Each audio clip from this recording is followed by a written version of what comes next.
Emmanuel Macron et le président russe Vladimir Poutine ont parlé au téléphone pendant plus de 2 heures ce mardi, une première depuis près de 3 ans. Alors comment analyser ce qui ressort de cet appel? Est-ce un simple coup de communication des deux côtés ou est-ce plus que ça? Et qu'est-ce qui fait débat sur ce sujet? Salut, c'est Hugo, j'espère que vous allez bien. C'est donc le sujet à la une des actualités du jour, sans la caméra cette semaine. Et au passage, un petit rappel, puisque vous êtes encore près de 50% à regarder ce format chaque jour et à ne pas être abonné, n'hésitez pas à le faire, que ce soit sur YouTube, en podcast ou autre. Pour vous, ça vous permet de ne pas louper les prochaines vidéos et nous, ça nous aide énormément. Alors la dernière fois que les présidents français et russes s'étaient parlé au téléphone, c'était le 11 septembre 2022, quelques mois après le début de l'invasion à grande échelle de l'Ukraine par la Russie. À l'époque, Emmanuel Macron était l'un des derniers dirigeants occidentaux à garder un contact avec Poutine, un maintien dans la relation et dans les contacts qui lui avait valu des critiques et surtout en fait, certains estiment que le président français à l'époque s'était fait duper en échangeant régulièrement avec Vladimir Poutine avant l'invasion. Et si lui disait que l'objectif était justement d'éviter une attaque, eh bien beaucoup estiment que le président français d'une certaine façon s'est fait duper puisque Poutine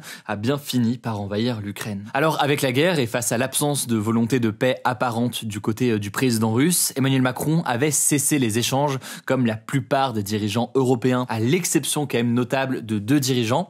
On peut parler du premier ministre hongrois Viktor Orbán qui est proche de Vladimir Poutine et on peut évoquer aussi le premier ministre slovaque Robert Fico qui était le seul dirigeant de l'Union européenne qui était au défilé militaire du 9 mai qui est organisé par l'armée russe à Moscou. Mais donc je le disais, ce mardi, Emmanuel Macron et Vladimir Poutine ont donc repris contact pour un échange de plus de 2 heures. À noter que Emmanuel Macron avait informé le président ukrainien Volodymyr Zelensky de cet échange au préalable et il a échangé avec lui une fois l'appel terminé. Mais alors concrètement, de quoi en parlaient les 2 dirigeants pendant ces 2 heures? Déjà, il y a un élément très important à garder en tête. Quand il y a des rencontres de ce type, évidemment, c'est pas quelque chose qui est diffusé en direct sur Twitch ou je ne sais quoi. C'est des appels où il y a simplement des comptes rendus qui viennent directement soit du Kremlin, soit de l'Elysée. Autrement dit, il faut toujours être très vigilant, on va dire, sur les informations qui ressortent. Ça peut être aussi un coup de communication des deux côtés et c'est donc important de prendre ça, comme toujours, avec des pincettes. Alors parmi les sujets qui ont été évoqués, visiblement, il y a eu évidemment la question de l'Ukraine, mais il y a aussi eu la question de l'Iran et d'Israël.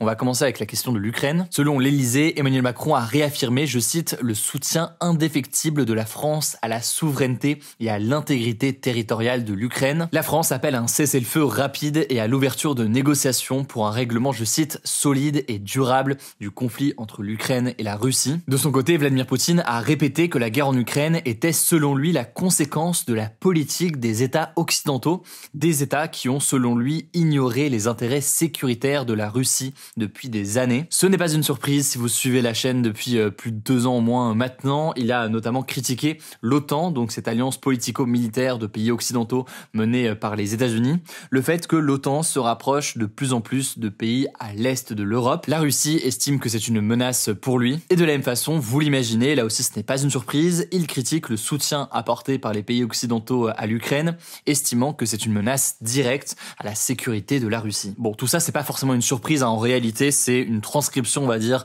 de leur position publique qu'on a pu entendre lors de discours ces derniers jours. L'autre chose que l'on peut noter, c'est que la position de Vladimir Poutine, en tout cas publiquement, n'a pas changé. Il répète, je cite, que la paix devrait prendre en compte, je cite, les nouvelles réalités territoriales, faisant donc référence aux régions ukrainiennes qui ont été annexées par la Russie et que Vladimir Poutine souhaite garder. Il faut bien comprendre qu'aujourd'hui, la Russie occupe près de 20% du territoire ukrainien, notamment à l'est, et de son côté, l'Ukraine refuse toute cession de ce territoire. Il faut noter au passage que cet appel, il vient dans un contexte qui est doublement tendu en quelque sorte. D'abord, il est tendu parce que l'armée ukrainienne a affirmé que l'Ukraine avait subi les frappes aériennes les plus massives depuis février 2022 ce week-end. Et puis par ailleurs, pour ne rien arranger pour l'Ukraine, les États-Unis ont annoncé l'arrêt de certaines livraisons d'armes à l'Ukraine. C'est le cas par exemple de missiles anti-aériens ou encore des obus. Le gouvernement états-unien justifie cette décision par les inquiétudes quant aux réserves de l'armée des États-Unis. Autrement dit, les États-Unis souhaitent se concentrer sur leur propre armée en quelque sorte, pour leur propre utilisation.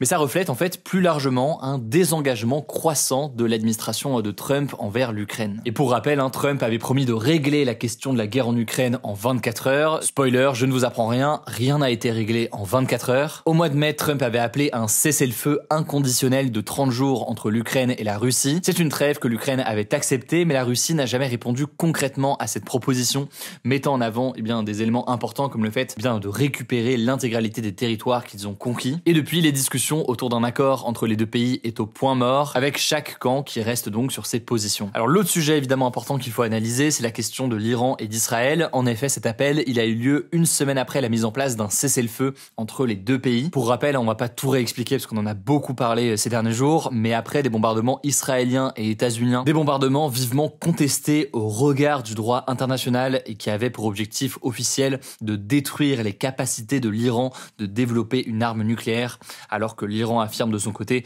vouloir développer uniquement un nucléaire à usage civil. Alors suite à tout cela et les réponses aussi avec des bombardements iraniens sur Israël, il y a eu donc un cessez-le-feu. Face à la situation, le président français et le président russe, en l'occurrence, semblent plus ou moins sur une même position.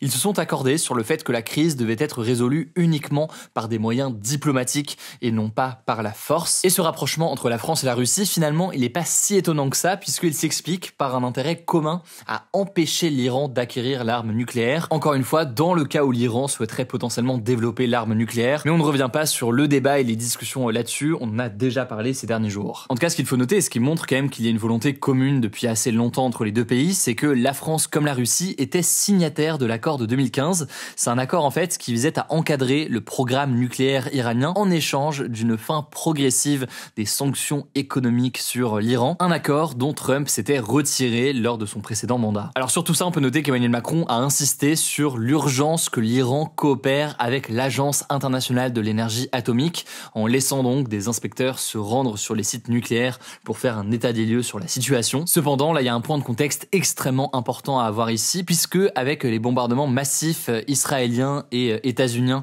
sur les sites nucléaires iraniens, il y a une sorte d'effet inverse qui s'est produit et l'Iran aujourd'hui semble se montrer beaucoup moins coopératif, estimant que cette agence de l'énergie atomique, elle a trahi ses engagements, l'Iran ayant accusé l'agence de ne pas avoir condamné clairement les bombardements des sites nucléaires iraniens. En tout cas, cet appel, il montre aussi une volonté de la France de tenter de reprendre un poids diplomatique au Moyen-Orient, alors que depuis son retour à la Maison-Blanche, Trump s'est véritablement imposé comme un acteur clé dans les dossiers. Et par ailleurs, disons les choses plus largement, les Européens sont globalement complètement ignorés et ne pèsent absolument pas ou quasiment pas dans les discussions aujourd'hui au Moyen-Orient. D'où cette question donc qu'on évoquait en introduction, est-ce un simple coup de communication ou est-ce une réelle volonté, une réelle capacité pour la France et pour les Européens de rentrer à nouveau dans les discussions internationales? Je vous laisse vous faire votre avis et en débattre éventuellement dans les commentaires, que ce soit sur YouTube ou alors sur Spotify via l'espace commentaires. Je vous laisse avec Blanche pour les actualités en bref et je reviens juste après. Merci Hugo et bonjour à tous. On commence avec cette actu. Cécile Kohler et Jacques Paris, qui sont emprisonnés depuis 3 ans en Iran, ont été inculpés, donc accusés officiellement par la justice d'espionnage pour le compte des services de renseignement extérieurs d'Israël, mais aussi de complot pour renverser le régime et de corruption. Ils risquent la peine de mort pour ces 3 chefs d'accusation qui ont été confirmés par un juge, selon la sœur de Cécile Kohler qui s'est exprimée auprès de l'AFP. De son côté, l'Iran n'a pas confirmé ses motifs d'inculpation. En fait, le couple avait été arrêté le 7 mai 2022 lors d'un voyage touristique. Jusqu'ici, l'Iran affirmait qu'ils étaient accusés d'espionnage, mais sans jamais préciser pour quel pays. Alors, le ministre français des Affaires étrangères, Jean-Noël Barrot, qui a plusieurs fois répété que leur libération était une priorité pour la France, a annoncé ce mardi que le couple avait reçu la visite d'un diplomate français. Leur famille et leurs avocats avaient réclamé la semaine dernière une preuve de vie immédiate. Deuxième actu, toujours au sujet de l'Iran, le pays a officiellement suspendu sa coopération avec l'Agence internationale de l'énergie atomique. C'est une organisation créée par l'ONU qui promeut l'utilisation pacifique de l'énergie nucléaire et qui vérifie par des inspections que cette technologie n'est pas détournée à des fins militaires. En fait, cette décision de l'Iran, elle fait suite aux bombardements israéliens et américains contre des sites nucléaires iraniens fin juin. Selon les États-Unis, ces frappes décidées par le président américain Donald Trump ont retardé d'1 à 2 ans au moins la progression du programme nucléaire iranien. Et concrètement, l'Iran reproche à l'Agence internationale de l'énergie atomique son silence face à ces bombardements. Suite aux premières frappes israéliennes, l'AIEA avait déclaré, je cite, que les installations nucléaires ne devaient jamais être attaquées,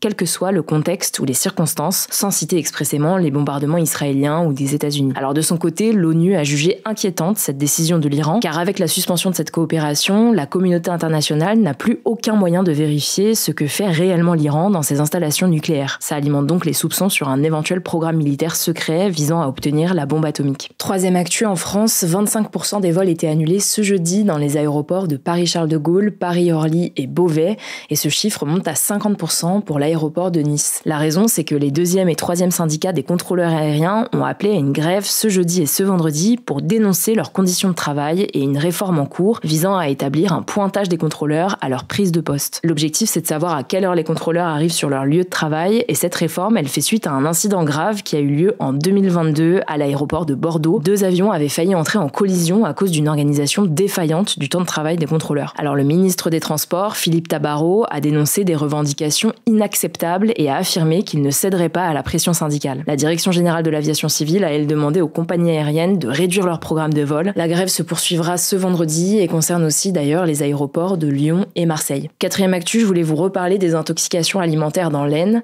Eh bien, des analyses menées sur la bactérie E. coli à l'origine de ces intoxications ont bien confirmé un lien avec 5 des 6 boucheries qui avaient été fermées en prévention selon la préfecture. Elle recommande d'ailleurs de jeter les produits achetés depuis le 1er juin dans ces commerces. L'Agence régionale de santé appelle de son côté à nettoyer tous les réfrigérateurs où de la viande provenant de ces boucheries aurait pu être stockée. Au total, 30 cas d'intoxication alimentaire ont été recensés, parmi eux une personne de 73 ans et 29 enfants, dont une fillette de 11 ans décédée le 16 juin. 4 sont encore hospitalisés à l'heure actuelle. 5e actu, depuis le 1er juillet, toutes les Danoises âgées de 18 ans peuvent être appelées à effectuer leur service militaire alors qu'il était jusqu'ici réservé aux hommes. Jusqu'ici, les femmes pouvaient s'engager mais sur la base du volontariat. Et donc concrètement aujourd'hui, tous les jeunes Danois de plus de 18 ans sont convoqués au jour de la défense, lors duquel ils passent tous des tests médicaux et de motivation avant d'être choisis lors d'un tirage au sort qui désigne ceux et celles qui devront effectivement faire leur service militaire. L'objectif, c'est en fait de renforcer la défense du Danemark face à la menace de la Russie qui est croissante. Le pays prévoit aussi de former 6500 jeunes par an à partir de 2033,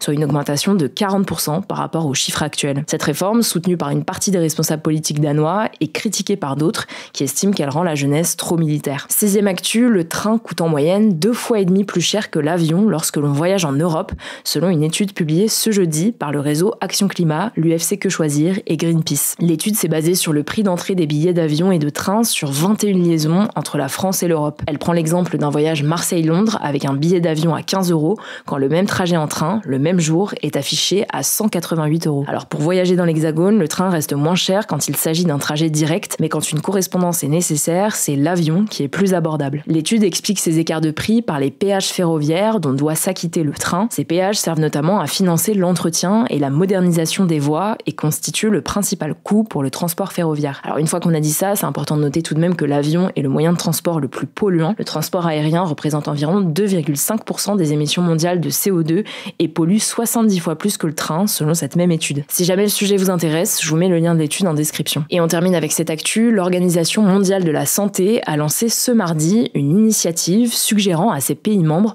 d'augmenter les prix du tabac, de l'alcool et des boissons sucrées d'au moins 50% d'ici à 2035. L'organisation se fixe même l'objectif de récolter 1000 milliards de dollars au cours des 10 prochaines années. L'idée, c'est donc de réduire la consommation de ces substances nocives pour la santé en augmentant leur prix via des taxes plus élevées. Alors pourquoi ces taxes ? Eh bien le but, c'est de lutter contre les maladies non transmissibles, donc les cancers, les maladies cardiovasculaires ou encore le diabète, car ces produits sont des facteurs majeurs de mortalité dans le monde. Selon l'OMS, une augmentation unique de 50% des prix de ces produits pourrait prévenir 50 millions de décès prématurés au cours des 50 prochaines années. Merci beaucoup Blanche pour ces actualités en bref. Alors je suis toujours preneur de vos retours sur ce format. Qu'est-ce que vous voyez à changer, à améliorer ? Bref, vraiment je prends vos retours sur tout ça. N'hésitez pas à me les mettre directement dans les commentaires sur YouTube. Je rappelle aussi pour tous les nouveaux que ce format il est aussi disponible en newsletter, donc en version écrite par email chaque jour. C'est gratuit. Vous pouvez vous abonner et vous désabonner facilement à tout moment. Je vous mets le lien en description. Passez une excellente journée, prenez soin de vous, prenez soin de nos proches et puis on se dit à demain pour une nouvelle vidéo.